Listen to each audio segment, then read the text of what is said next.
Sugar is probably one of the most unnecessary things we consume. Sorry if that statement ruined your meal.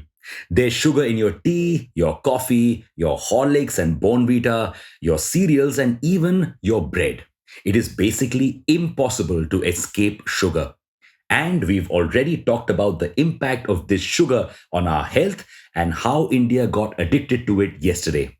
But today, we're talking about how the world got addicted to sugar and what would the scenario be if India and possibly the world stopped consuming sugar. Welcome back to Revolution Read On, a daily podcast where we break down one story from the world of business and finance. Click on the subscribe button to never miss an update from us. Here's your story for today. The knowledge of sugar spread like wildfire from India and got the Europeans and the rest of the world hooked. But before sugar came, the world still ate sweetened food. Instead of refined sugar, they either used honey or agave, plant-based sweeteners. But once sugar plantations became common, sourcing sugar was much cheaper and easier than honey. Plus, sugar has a superpower. It isn't just a sweetener, it is also a preservative. So, soon a lot of packaged food companies began using sugar to increase the shelf life of their products.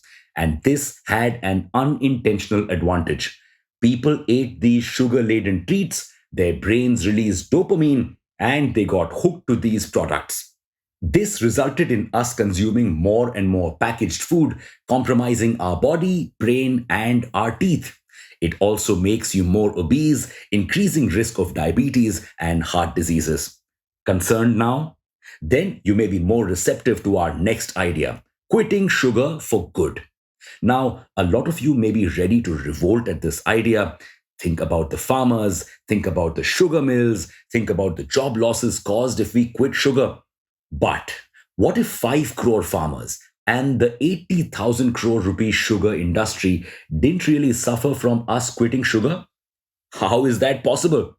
You see, sugar canes could have another major use. It could replace fuel. Huh? Yes, ethanol made from sugarcane can be used as a biofuel.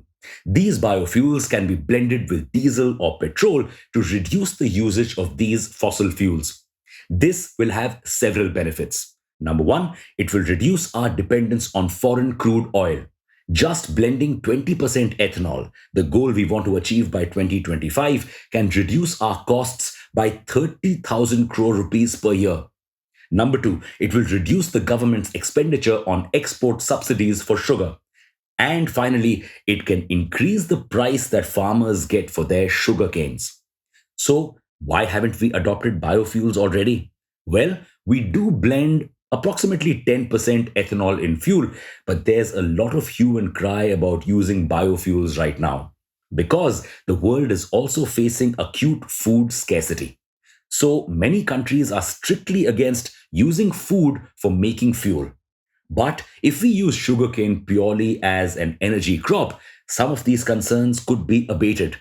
This is the perfect time to do so as well because India just got its first flex fuel car that runs on 100% ethanol, Toyota's FF SHEV. And as biofuels are usually greener than cars that run on petrol or diesel, they can reduce 5% greenhouse gas emissions. So everyone wins. Or do they? Well, we don't want to be overly optimistic. So here are some problems that can come with this plan. Number one, while 20% blending can work out, the use of 100% ethanol as fuel may not happen soon because flex fuel cars are more expensive than regular cars. Number two, the electric vehicle industry could put an end to cars running on fossil fuels, reducing ethanol demand eventually.